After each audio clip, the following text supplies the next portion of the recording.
Number 1 is Rayleigh, the first mate of the ship Shanks and Buggy were on when they were young. In the original manga, the origin story of how Buggy ate his devil fruit is actually shown. In short, Buggy discovered the devil fruit and planned on leaving his crew to sell the fruit for a fortune. As he was about to leave though, Shanks snuck up on him, which caused Buggy to accidentally eat the fruit, making him a devil fruit user. Because of this, Buggy is still resentful of Shanks. Considering that Buggy was planning on leaving the ship, one can assume that Rayleigh nor his crew were that remarkable. Number 2 is Gaimon, a former pirate living on a desert island whom Luffy, Zoro and Nami meet before recruiting Usopp. 20 years ago, Gaimon and his crew landed on the island looking for treasure. They however did not find anything there. Yet, Gaimon got lucky and discovered a set of treasure chests atop a cliff. Because of an accident though, Gaimon fell and got stuck in an empty chest. This happened at the same time as the rest of his crew left, leaving Gaimon stranded on the island. In the present story, Luffy decides to help Gaimon out and goes on top of the cliff to get the treasure for him. They however find out that all the chests are actually empty. Luffy simply laughs this off and asks Gaimon to join his crew. Yet, Gaimon refuses, deciding that the desert island is his home and that he is going to stay there with the animals. It is understandable why Gaimon was cut from the Netflix show. The mini-arc involving him is by far the shortest in the entire series, lasting for a total of 1 chapter. The arc is so short in fact, that Zoro literally slept through it. What's interesting to note though is that Gaimon's island is actually seen on the map on the show's end credits. Gaimon actually returns later during the East Blue Saga, when Buggy, through a series of unlikely events, ends up on the island. The two exchange drinks before Buggy leaves to continue searching for his lost body. Number 3 is the Usopp Pirates, 3 boys who look up to Usopp and are part of his makeshift pirate crew. The boys are called Ninchin, Biman, and Tamanegi, all Japanese names for vegetables. For reference, these types of naming conventions are spread throughout the One Piece story. For example, Nami literally means wave. In the manga, the battle against the Black Cat Pirates is far bigger than it was in the live-action series, with Kuro's entire crew showing up on the island. The Usopp Pirates helped the Straw Hats in fending off the invaders. It is reasonable that they were cut from the show as the Usopp Pirates are not that essential for the plot. They could have also been hard to integrate into the show's alternative version of the Syrup Village arc. After the arc, they make another appearance beating down the next cut character from the show. Number 4 is Jango, the first mate of the Black Cat Pirates who led the crew while Kuro assumed the role of Gaya's butler. Jango participates in the Syrup Village arc and is actually the one who tries to kill Gaya in the manga. He however gets defeated by Usopp. Later, Jango is chased off the island by the aforementioned Usopp Pirates. Jango's role in the show as Kuro's crony is largely handed to Shaman Butchi, who have a far greater role on the show than they do in the manga. Unlike Kuro though, Jango actually appears frequently in the manga after the Syrup Village arc, though never in a major role. Finally, what's notable about Jango is that he is the first hypnotist to appear in the One Piece story, which is a somewhat overlooked part of the One Piece combat system. In fact, I will take this moment to demonstrate how effective it is by hypnotizing you to press the like button for this video. Simply look at your screen and click on the button. You have no choice but to comply. Number 5 is a shared spot of Johnny and Yosaku, the 2 bounty hunter friends of Zoro. The two end up encountering the Straw Hats right before the crew meets Sanji, and end up helping them out in both the Baratie and Arlong Park arcs. While not as strong as Luffy, Zoro or Sanji, Johnny and Yosaku still end up being useful, most notably by giving their swords to Zoro after he lost his katana to Mihawk. Yosaku is also the character who ends up explaining the 7 Warlords system to Luffy, though Luffy is not particularly interested. After Arlong Park, Johnny and Yosaku both decide to stay in Nami's village. Number 6 is Carne, a cook working as Baratie's meat master. Like Patty, who does appear in the show, Carne is a rival of Sanji's at the restaurant.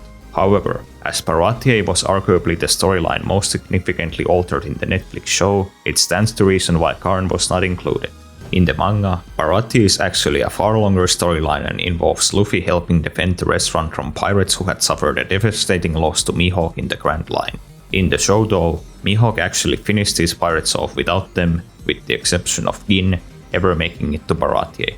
Baratie in the manga is known as the restaurant of the fighting cooks, and Carne is involved in defending the restaurant from pirates. This is a somewhat regretful omission from the show, as it further explains why Sanji is so strong despite working as a cook before joining the Straw Hats. Granted, The show's decision to have Arlong do a small incursion to Baratie makes sense as it simultaneously builds Arlong's character and saves the show time and money from the more extended battle that was shown in the manga's version of the arc.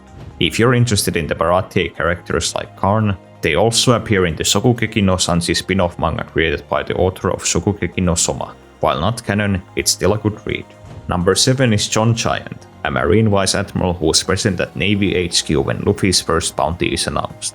While it is not clear based off his first appearance, John Giant is actually not a human and belongs to a race that will likely get further explored in the Netflix show's future seasons. If it also weren't for Garp's introduction a few chapters before, John Giant would be the first Vice Admiral introduced in the series. Understandably, his character might have required some special effects to include in the show, and could have been cut for budgetary reasons. With most of the major characters covered, this next part of the video will go over the more minor characters the Netflix show left out. Considering that it's One Piece, there are a lot of them, so I will only provide brief descriptions of each of them. After this, the video will unveil the final, very important character the show ended up cutting. First up is Anjo, man seen cheering for Roger during his execution. Second is Monster, a pet monkey of the red-haired pirates. Third is Gyoro, a fishmonger from Luffy's village, though we do see a parallel of his on the show. Fourth is Chicken, Gyoro's wife. Fifth is Mikio Ito, a character whose wanted poster appears in Makino's bar. 6 through 8 are the lower-ranked Alvida pirates, Heppoko, Peppoko, and Poppoko. 9th is Zoro, Helmepeo's pet wolf. 10th is Ripper, a marine who took over the command of Shelstown after Morgan. 11th is Rokkaku, another marine stationed at Shelstown. 12th is Richie, the Buggy Pirate's pet lion, though he gets referenced by Buggy on the show. 13th through 21st are the lower-ranked Buggy Pirates. 22nd is Pinky, a giant bird that almost eats Luffy. 23rd is Domokun. 24th is Kapan, another member of Buggy's former crew, possibly as unnoteworthy as Rayleigh. 25th and 26th are Orangetown residents, Poro and Hawker. 27 is Kokox, an animal from Gaimon's island. 28 and 29 are the gatekeepers of Gaia's mansion. 30th is Fake Kuro, the body double the Black Cat pirates used to make the Marines think they had captured the real Kuro. 31st, 32nd and 33rd are Baratie customers, Moody, Mochel, and Roxanne. 34th is Patchy, a fly that appears in Baratie. 35th is Private Lines, who is also at Baratie. 36th is Pearl, one of the Greek pirates that invade Baratie. 37, 38 and 39 are the other named Greek pirates, Ideaman, Hustle, and Kakiko.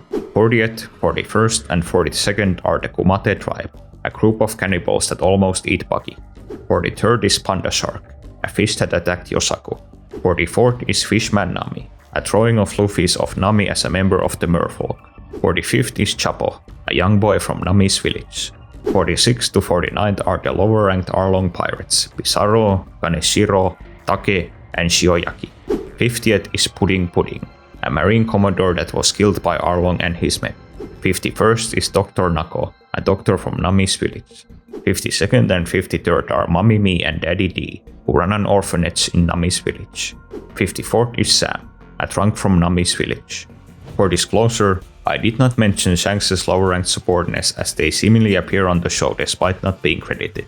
Granted, the same could have been said for the Buggy Pirates, the Greek Pirates and the Arlong Pirates I went over. Also, to my personal surprise, many characters who might appear to be cut do make an appearance, such as Hachan or Momo. A section of this video was actually dedicated to Hachan but had to be cut after I made this discovery. Even Panda Man makes an appearance in Syrup Village. The final cut character is Brannew, a Lieutenant Commander of Navy HQ.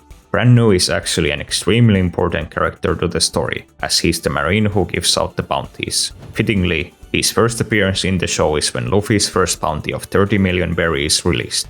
Though Brannew himself does not appear in the show, we see several of his bounties throughout the episodes.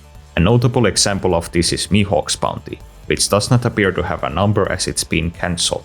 In the manga, the Warlord's bounties are also not in effect, yet the amount each pirate had before they became Warlords is still shown. The Warlords themselves use this frozen amount as clout to bolster their infamy. If there's any characters introduced before or during the Arlong Park arc that you think I might have missed, post it in the comments. Also, if you're interested, there's a video on my channel completely opposite to this, where I go over how the Netflix adaptation went above and beyond in creating new material for Garp in the show.